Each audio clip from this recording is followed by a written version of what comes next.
Le mégalodon est le plus grand requin à avoir jamais vécu. Ce n'est pas tout, c'était l'un des plus gros poissons et le plus grand prédateur de l'histoire de la Terre. Il est connu pour avoir atteint une longueur impressionnante de 21 mètres, soit plus de 3 fois la taille du plus grand requin blanc jamais trouvé. On a également constaté que les femelles faisaient environ 2 fois la taille des mâles. Le mégalodon aurait pu avaler une petite voiture sans qu'elle ne touche ses dents, si les voitures avaient existé à l'époque. Ses dents pouvaient atteindre plus de 18 cm de long. On dirait qu'il va nous falloir un plus gros bateau, et mieux vaut le fabriquer en acier car ce requin pouvait facilement ronger les navires. Cette terreur sous-marine aurait pu mordre un navire en deux avec la plus grande force de morsure jamais calculée pour un animal, vivant ou éteint. La puissance de sa morsure atteignait 18 000 kg, soit environ 108 000 fois celle d'un humain et 10 fois celle d'un crocodile moderne. Sa morsure était si forte qu'elle aurait pu faire paraître celle du T-Rex aussi puissante que celle d'une grand-mère après qu'elle a retiré son dentier.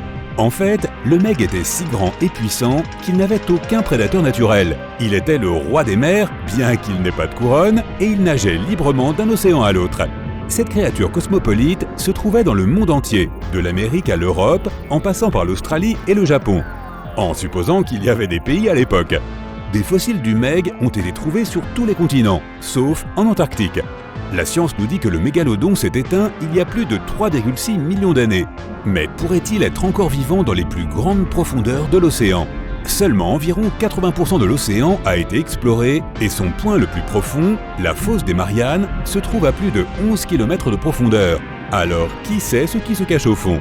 Toutefois, si tu parviens à descendre, il est peu probable que tu tombes sur un meg. Les requins, comme nous, préfèrent les eaux côtières chaudes. La vie dans les profondeurs de l'océan serait trop froide pour ces bestioles et la nourriture serait rare. Leur corps aurait également dû évoluer pour éviter d'être écrasés par l'énorme pression de l'eau en bas. On doute qu'il soit encore là, mais ce n'est pas impossible. Si tu en croises un, la bonne nouvelle est qu'il est peu probable que le requin géant te mange. Tu es un repas bien trop petit pour le mégalodon, même si tu es accompagné de quelques amis. Cet animal avalait des baleines de plus de 15 mètres de long. Mais si tu organises une fête sur la plage, c'est une autre histoire. Sur une plage pleine de nageurs, le requin pourrait très bien se faufiler et engloutir plusieurs humains à la fois dans sa bouche géante sans même les mâcher. Mais attends, rembobinons. Comment le requin maîtrise-t-il une baleine de 15 mètres ? Il lui arrache d'abord les nageoires, rendant la baleine incapable de s'éloigner à la nage. Puis, il la dévore négligemment, morceau après morceau. En raison de leur taille, les requins devaient consommer plus d'1 tonne de nourriture chaque jour, juste pour subvenir à leurs besoins. Toute cette nourriture rendait le mégalodon extrêmement lourd. Son poids variait de 50 à plus de 100 tonnes, soit à peu près l'équivalent de 7 à 16 éléphants d'Afrique mâles adultes. Pour faire entrer toute cette nourriture, ses mâchoires devaient s'ouvrir très largement. La mâchoire d'un mégalodon pouvait s'ouvrir de 2,5 à 3,5 mètres de large. C'est assez grand pour avaler 2 humains adultes côte à côte. Le nom redoutable de mégalodon vient de 2 mots grecs, mégas, qui signifie grand, et odon, qui signifie dent. Combiné, il signifie donc grande dent, et il porte bien son nom. Une seule de ses mâchoires était de la même taille qu'une tête humaine. Il avait 276 énormes dents au total, réparties sur 5 rangées terrifiantes. Dans toute l'histoire, seuls quelques chats à dents de sabre et le T-Rex avaient des dents plus grandes. Voilà d'ailleurs une confrontation qui aurait pu être intéressante. Le mégalodon a disparu il y a des millions d'années, ne laissant que des dents énormes que les archéologues modernes ont pu retrouver. Ils ont littéralement disparu en laissant très peu de traces. Les scientifiques pensent qu'au fil du temps, le niveau des mers a baissé et que la température de l'océan a rapidement diminué. Plus d'1 tiers de toute la vie marine a été anéantie, car les océans se sont refroidis et le nombre d'animaux au bas de la chaîne alimentaire a chuté. Cela a eu un effet catastrophique sur les prédateurs affamés du haut de la chaîne. L'océan est aussi devenu beaucoup trop froid pour ces requins amateurs de chaleur, ce qui a rendu difficile leur reproduction puisqu'ils donnaient naissance dans des eaux chaudes. Le mégalodon est généralement décrit comme une sorte de grand requin blanc géant, mais ce n'est qu'un mythe. En fait, les ancêtres du grand blanc d'aujourd'hui ont existé en même temps que le meg. Mais ils n'étaient pas les meilleurs amis du monde et étaient même en compétition l'un avec l'autre. Le requin grand blanc était un meilleur chasseur, utilisant sa taille plus petite et son agilité pour attraper rapidement les proies du meg. Il était également connu pour manger les petits des mégalodons qui ne faisaient que la moitié de leur taille. Cela n'a toutefois pas contribué à l'extinction de l'espèce. Même les bébés mégalodons étaient énormes, mesurant un peu moins de 2 mètres.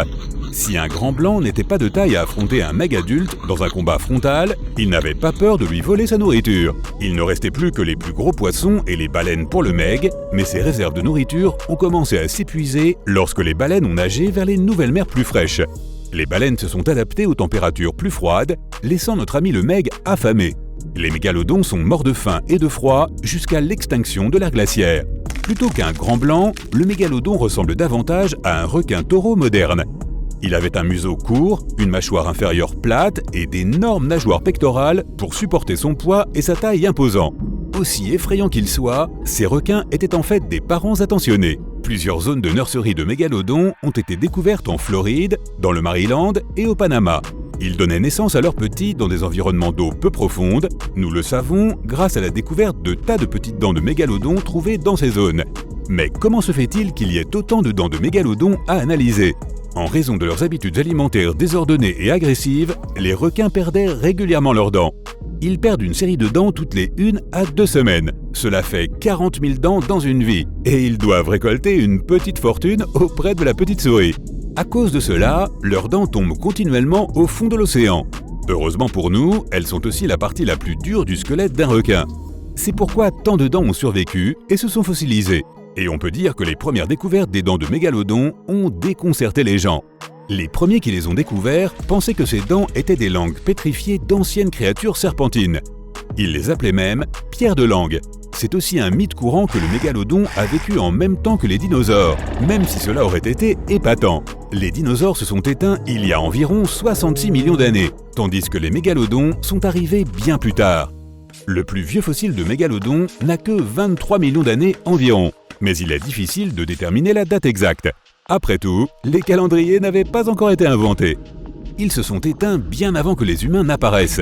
Les premiers Homo sapiens sont apparus il y a environ 2,5 millions d'années. Mais que se serait-il passé si le mégalodon ne s'était pas éteint ? Les populations de baleines ont considérablement diminué lors de leur dernière apparition. Il y aurait donc beaucoup moins de baleines à dévorer pour eux. Les baleines sont aussi devenues beaucoup plus intelligentes et ont appris de nouveaux mouvements défensifs, ce qui les rend beaucoup plus difficiles à attraper. On estime qu'ils mangeaient environ 12 tonnes de nourriture par jour. S'ils étaient toujours là et qu'ils mangeaient autant, ils seraient obligés de manger des poissons plus petits. Et il y aurait à peine assez de gros poissons pour que nous, les humains, puissions survivre.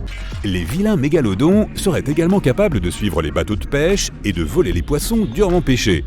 On peut raisonnablement penser qu'on verrait beaucoup moins de poissons sur les étals des marchés. Comme les températures de nos océans se réchauffent à nouveau, les requins prospéreraient également et se reproduiraient plus vite que jamais. Il y aurait de plus en plus de ces machines à manger géantes dans l'eau, ce qui réduirait encore plus nos réserves de poissons. Cela causerait également d'énormes problèmes aux cargos et aux bateaux de croisière. Imagine que tu entres en contact avec l'une de ces vilaines brutes pendant que tu prends un bain de soleil sur le pont. Même les amateurs de plage seraient concernés. Les mégalodons donnent naissance dans des eaux peu profondes, donc beaucoup de nos plages préférées deviendraient rapidement de dangereuses zones d'allaitement pour les requins. Alors fini les parties de beach volley.